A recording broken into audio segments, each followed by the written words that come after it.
ስለ ጸጉሩ ጓጉታ ትነካዋለች። በዚህ መሃል የቤተሰብ ጓደኛዋ የሆነው ቼንግ መጥቶ ያስቆማታል። ቼንግ ሜዩንግን ማስቸገር ሲጀምር ፓርከር ሊከላከልላት ሞከረ። ነገር ግን ቼንግ ክፉኛ ገፍትሮ መሬት ላይ ጣለው። መልሶ ለመምታት ሲሞክር ቼንግ ይዞት ይጠፈጥፈዋል። ሃሪ ፓርከር አዲስ መሆኑንና ነገሮችን እንደማይረዳ ለቼንግ በማስረዳት እንዲተው ቢጠይቅም ቼንግ ሊሰማው አልፈለገም። ፓርከር ቢጎዳም አሁንም ለመነሳት ይሞክራል። ቼንግ ግን ክፉኛ ደበደበው። ሜዩንግ ገብታ ቼንግን ብታስቆመው ፓርከር በአሳፋሪ ሁኔታ ስለተጎዳ ብቻዬን ተይኝ ብሎ ያባራታል። ከእናቱ ተደብቆ ወደ ቤት ገባ። በማግስቱ ቁስሉን በሜካፕ ሸፍኖ ካፕ አድርጎ ትምህርት ቤት ሄደ። ካፑን እንዲያወልቅ ያዙታል። እናቱ ሼሪ ፊቱ ላይ ያለው ምልክት አይታ ስትጠይቀው ካልጋ ላይ ወድቄ ነው ብሎ ዋሸ። በምሳ ሰዓት ሜዩንግን እንደገና አገኛት። ቼንግ ፍቅረኛዋ መሆኑን ሲጠይቃት ቼንግ የቤተሰብ ጓደኛ ብቻ እንደሆነና ወላጆቻቸው ስለሚተዋወቁ እንደሚከታተላት ነገረችው። ከጥቂት ቆይታ በኋላ ቼንግ መጥቶ የሱን ምሳ መሬት ላይ ደፋው። ሊጣላው ቢሞክርም ዳይሬክተሩ ሁለቱንም ገስጸው ይልኳቸዋል። በንዴትና በብስጭት ወደ ቤት ሄዶ ቲቪ እያየ ማርሻል አርት መለማመድ ጀመረ። ሚስተር ሃን ሻወሩን ሊጠግኑ ይመጣሉ። ጃኬቱ መሬት ላይ ጥሎት ስለነበር እናቱ እንዲሰቅለው ትነግረዋለች። እርሱ ግን በንዴት ይመልስላታል። ከዚያም እናቱ ጃኬቱን እንዲሰቅል አደረገችው። ሚስተር ሃን ሁሉንም ነገር በዝምታ ይታዘባሉ። በማግስቱ ቼንግንና ጓደኞቹን ላለመቅረብ ይሞክራል። ሜዩንግ ቫዮሊን ወደምትለማመድ ክፍል ገባ። ለምን እንደምትለማመድ ሲጠይቃት ለቤጂንግ ሙዚቃ አካዳሚ ፈተና እየተዘጋጀች እንደሆነ ነገረችው። መምህሯ ሲመጡ ይወጣል። ቼንግና ጓደኞቹ ግን መንገድ ዘግተው ቦርሳውን ይደፉበታል። ከትምህርት በኋላ ከእናቱ ጋር ወደ ገበያ ሲሄድ አንድ የማርሻል አርት ማሰልጠኛ ክለብ አየ። ገብተው ሲያዩ ቼንግና ጓደኞቹ እዚያ ይለማመዱ ነበር። ዞሮ ይወጣል። ቼሪ ለምን እንደወጣ ስትጠይቀው አልቅሶ እዚህ ከመጣን ሳምንት ባይሞላንም ዓመታት የቆየን ያህል ይሰማኛል። ይህ ቦታ መጥፎ ነው፣ ወደ አሜሪካ መመለስ ፈልጋለሁ ይላታል። ሼሪም አሜሪካ የቀረን ነገር የለም፣ ቤታችን አሁን እዚህ ነው ስትል በሐዘን ትነግረዋለች። ሚስተር ሃን ይህን ሁሉ ከሩቅ አይተው ለልጁ አዘኑ። በማግስቱ በድብቅ ቼንግንና ጓደኞቹን ይከተላቸዋል። ከላያቸው ላይ ሆኖ የቆሸሸ ውሃ ደፋባቸው። ቼንግ አይቶት ያባርሩታል። ሊያመልጥ ቢሞክርም መንገዱ ተዘግቶ ስለነበር ያዙት። ቼንግ ኦዱ መምታት ጀመረ። ከልጆቹ አንዱ እዘንለት እንጂ ተጎድቷል ቢልም ቼንግ ግን መምህራችን ያስተማረን ረሳ እንዴ? ለጠላት ምሕረት የለም፣ ምሕረት ድክመት ነው ብሎ ደገመው። በድንገት ሚስተር ሃን ደርሰው የቼንግን እጅ ይዙታል። ቼንግ ሊመታቸው ቢሞክርም ሚስተር ሃን በቀላሉ መሬት ላይ ጥሉታል። የቼንግ ጓደኞች በሙሉ ሚስተር ሃን ላይ ቢረባረቡ እሳቸው ግን የእውነተኛ የኩንጉፉ መምህር ስለሆኑ ማንንም ሳይመቱ እንቅስቃሴያቸውን ብቻ በማምከን እርስ በርሳቸው እንዲጋጩ ያደርጓቸዋል። ከዚያም ሚስተር ሃን ወደ ቤታቸው ወስደው ባህላዊ የቻይና ሕክምና ያክሙታል። በሁኔታው ተገርሞ እንዴት ሳትመታቸው አሸነፍካቸው? ኩንጉፉ እየተማርክ አስተምረህ ታውቃለህ ብሎ ይጠይቃቸዋል። እሳቸውም ከአባታቸው እንደተማሩና ለማንም አስተምረው እንደማያውቁ ይነግሩታል። በቼንግ ላይ ለመበቀል ኩንጉፉ ታስተምረኛለህ ሲላቸው ኩንጉፉ ለራስ መከላከያና ለውስጣዊ ሰላም እንጂ ለጠብ አይደለም ይሉታል። ታዲያ ቼንግንና ጓደኞቹን እንዲህ ያስተማራቸው የለም ይላል። ሚስተር ሃንም ጥፋቱ የልጆቹ ሳይሆን የመምህራቸው ነው፣ ይልቅ ኤደን መምህራቸውን እናነጋግራለን ይሉታል። ወደ ፋይቲንግ ድራገን ክለብ ይሄዳሉ። እዚያም ማስተር ሊ አንድ ተማሪ ተሸንፎ እያለ ስላላጠቃው በጥፊ ሲመቱት ያዩታል። ማስተር ሊ ጠላት ሲሸነፍ አታቁም፣ ምሕረት አታድርግ እያለ ይጮሃል። ቼንግ እኛን የመታን ሰውዬ ይሄ ነው ብሎ ያመለክታል። ሚስተር ሃን በረጅሙ ተንፍሰው ተማሪዎች በሙሉ እሱን ሲመቱ ስለነበር ነው ጣልቃ የገባው፣ አንድ ባንድ ቢመቱ ኖሮ ጣልቃ አልገባም ነበር ይላሉ።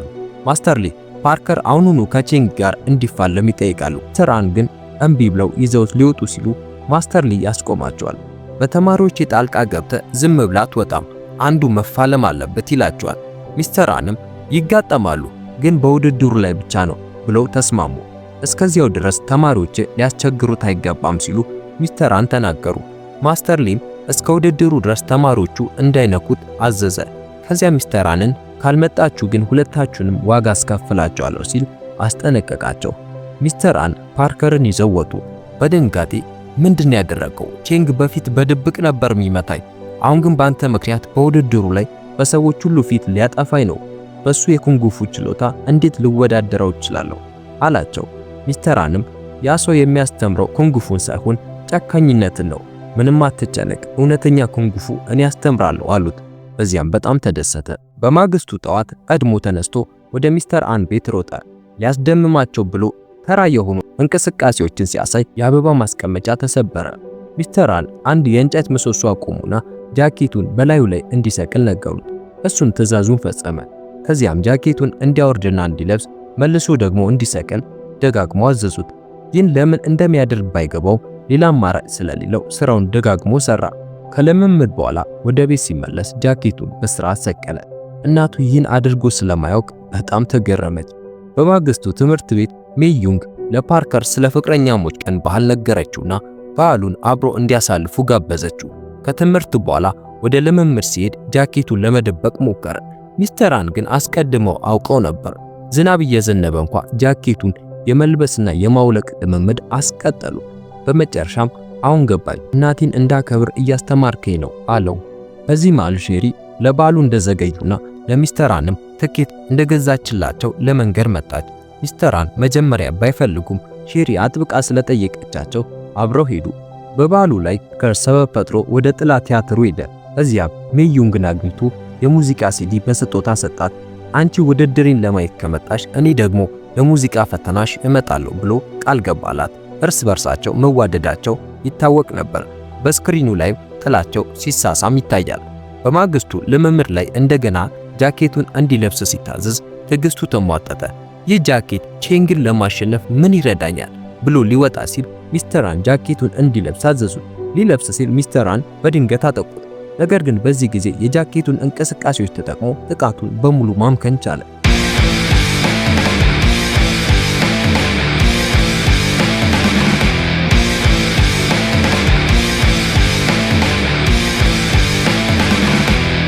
ሚስተር አን ፈገግ ብለው ኩንግፉ በምናደርገው ነገር ሁሉ ውስጥ አለ። በምናደርገው እንቅስቃሴ፣ ባናኗራችን፣ ሰዎችን በምንይዝበት መንገድ ኩንግፉ በሁሉም ቦታ አለ። አንተ ግን ማየት መማር አለብህ አሉት። ከዚያም በባቡር ወደ ተራራማ ቦታ ወሰዱት። እዚያም ስለ ውስጣዊ ጉልበት አስተማሩ። አንድ ሴት ከኮብራ ጋር ፊት ለፊት ቆማ ስትለማመድ አየ።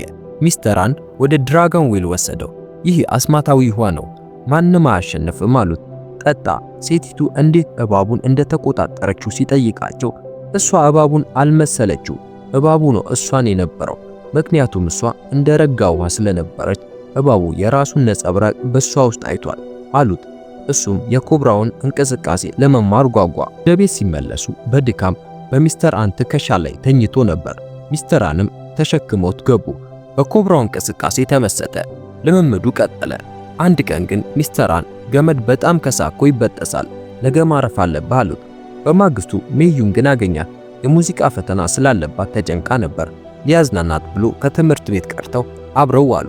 ነገር ግን አባቷ ደውለው ፈተናው ሊጀመር እንደሆነ ነገሯት። አብሮ ወደ ፈተና ቦታ ቢሄድም አባቷ ከልጃቸው ጋር ጓደኛ መሆኑን አልወደዱትም። ሜዩንግም እያለቀሰች ከእንግዲህ መገናኘት አንችልም ብለው ሄደች። ተከፍቶ ወደ ሚስተር አን ቤት ሲሄድ ሚስተር አን ሲጠግኑት የነበረው መኪና በመዶሻ ሲሰባብሩ ታገኛቸው። አጠገባቸውም የቢራ ጠርሙዞች ነበሩ። ለምን እንዲህ ታደርጋለህ ብሎ ጠየቀ። ሚስተር አን ምንም ሳይናገሩ መኪና ውስጥ ገብተው ተቀመጡ። በአደጋ ሚስቱና ልጁ እንደሞቱ የሚገልጽ ጋዜጣ አገኘ። ሚስተር አን የቤተሰባቸውን ፎቶ አሳይተው በዚህ ቀን ነበር ሚስቴና ልጄ በመኪና አደጋ የሞቱት፣ ሚስቴ መዘመር ትወድ ነበር አሉት። ፎቶዎቹን እያየ አደጋው እንዴት እንደደረሰ ጠየቃቸው። ሚስተር አንም እኔ ነበርኩ እየነዳው የነበረው፣ በሆነ ነገር እንከራከር ነበር፣ በጣም ተናድጄ ስለነበር መኪናውን መቆጣጠር አቃተኝና አደጋው ደረሰ ብለው አስረዱት። በከፍተኛ ሐዘን በመቀጠል ከሁሉ የሚከፋው ደግሞ በምን እንከራከር እንደነበር እንኳ ትዝ አይለኝም። በየዓመቱ ይህን መኪና አጠግነዋለሁ፣ በዚህ ቀን ደግሞ ትዝ ይለኝ እንደሆነ በሚል ተስፋ መልሼ አፈርሰዋለሁ፣ ግን መቼም ትዝ አይለኝም እያሉ ከቁጥጥር ውጭ ይላቀሱ ጀመር። የፓርከር ዓይን በእንባ ተሞላ። ቢሆንም ግን ሚስተር አንን ቀስ አድርጎ ከመኪና ውስጥ አስወጥቶ ልምምድ እንዲቀጥሉ ጠየቃቸው። ሚስተር አንም እንባቸውን ጠርገው ልምምዱን ቀጠሉ። ከጥቂት ቆይታ በኋላ ሼሪ መጣች። ፓርከር በቁም ነገር ሲለማመድ ማየቷ በጣም አስደስታት። ከቀናት ጠንካራ ስልጠና በኋላ በኩንጉፉ በራሱ የሚተማመንና ጠንካራ ሆነ። ሚስተር አን ወደ ውድድሩ ቦታ ይዘውት ሄዱ። ስለማሸነፍ ወይም ስለመሸነፍ አታስብ፣ በክብር ታገል። ክብርን ካገኘ እነዚያ ልጆች ማስቸገራቸውን ያቆማሉ አሉት። ሚስተር አን የኩንጉፉ የውድድር ልብስ በስጦታ ሰጡት። ፓርከር በጣም ተደሰተ። ሚስተር አን ቀጠል አድርገው አንተም ጠቃሚ ነገር አስተማርከኝ፣ ሕይወት ደጋግማ መሬት ላይ ትጥለናለች፣ ነገር ግን መልሶ መነሳት የኛ ምርጫ ነው አሉት። በአንድነት በቻይንኛ ደብዳቤ ጽፉና ወደ ሜዩንግ ቤት ሄደ። ለአባቷ ደብዳቤውን ሲያነብላቸው በእኔ ምክንያት ቤተሰባችሁ እፍረት ደርሶበታል፣ ነገር ግን ሜዩንግ በጣም ጥሩ ጓደኛ ናት። አንድ እድል ከሰጡኝ ምርጥ ጓደኛ ለመሆንና ሕይወቷ የተሻለ እንዲሆን ለመርዳት ቃል ገባለሁ አላቸው። የሜዩንግ አባት በቻይንኛ መለሱ።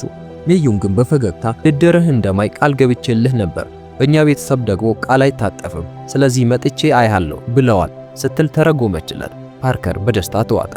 በማግስቱ ውድድሩ ተጀመረ። ሜዩንግ ከወላጆቿ ጋር መጣች። ቼንግ ሲፋለም ሳይ ትንሽ ተረበሸ። በመጀመሪያ ዙር ፍርሃት ስለወረረው ከሜዳው ወጣ። ነገር ግን ሚስተር አን የተለማመድከውን ብቻ አስብ፣ አትፍራ ብሎ አረጋጉ። ወደ ሜዳ ተመልሶ ተጋጣሚን በቀላሉ አሸነፈ። በየተራ እያሸነፈ ወደ ፍልሚያው ሲቃረብ የፋይቲንግ ድራገን ተማሪዎችን በተመሳሳይ እያሸነፉ መጡ። ቼንግ ግማሽ ፍጻሜ ደርሶ ተጋጣሚዎቹን በጭካኔ አሸነፈ። ፓርከርም ግማሽ ፍጻሜ ደረሰ። ቀጣይ ተፋላሚው ከፋይቲንግ ድራገን ክለብ ጎበዝ ተማሪ የሆነው ሊያንግ ነበር። ማስተር ሊ ሊያንግን ለብቻው ጠርቶ ፓርከርን እንድታሸንፈው ብቻ ሳይሆን እግሩን እንድትሰብረው ፈልጋለሁ ሲል በጭካኔ አዘዘው። ሊያንግም በትዕዛዙ መሰረት የቆሰለ እግር ላይ ደጋግሞ መታው። ከዚያም በእመም ወደቀ። በጭካኔና ኢፍትሃዊ በሆነ ጥቃት ከውድድሩ ተሰናበተ። ፓርከር በከፍተኛ ህመም ወደ ዶክተር ተወሰደ። ዶክተሩ ጉዳቱ ከባድ ነው፣ መቀጠል አትችልም ብሎ ተናገረው። እናቱንና ሜዩንግን ወደ ውጭ እንዲወጡ ጠየቀ። ከዚያም ሚስተር አንን ይህንን ውድድር ማሸነፍ እንደምችል ያውቃሉ፣ በባህላዊ መንገድ ያክሙኝና ልቀጥል አላቸው። ሚስተር አን ግን ከዚህ በላይ መታገል አያስፈልግም፣ ማረጋገጥ ያለብህን አረጋግጣል፣ እንዲህ ስትሰቃይ ማየት አልፈልግም አሉት። ፓርከርም ሕይወት መሬት ላይ ስትጥለን መነሳት የኛ ምርጫ መሆኑን ያስተማርከኝ አንተ ነህ፣ እኔ መነሳት ፈልጋለሁ፣ ለምን አትረዳኝም አላቸው። ሚስተር አን የሚመልሱት አጡ። በከባድ ልብ ሆነው አከሙት። እመሙ ቢቀንስም ጉዳቱ ግን ጥልቅ ነበር። እያነከሰ ወደ ሜዳ ተመለሰ። በዚህ ማልዳኛው ዋንጫውን ለቼንግ ሊሰጡ ሲሉ ፓርከር ወደ ሜዳ ገባ። ሕዝቡ በከፍተኛ ድምፅ ድጋፉን ገለጸ። በፓርከርና በቼንግ መካከል የመጨረሻው ፍልሚያ ተጀመረ።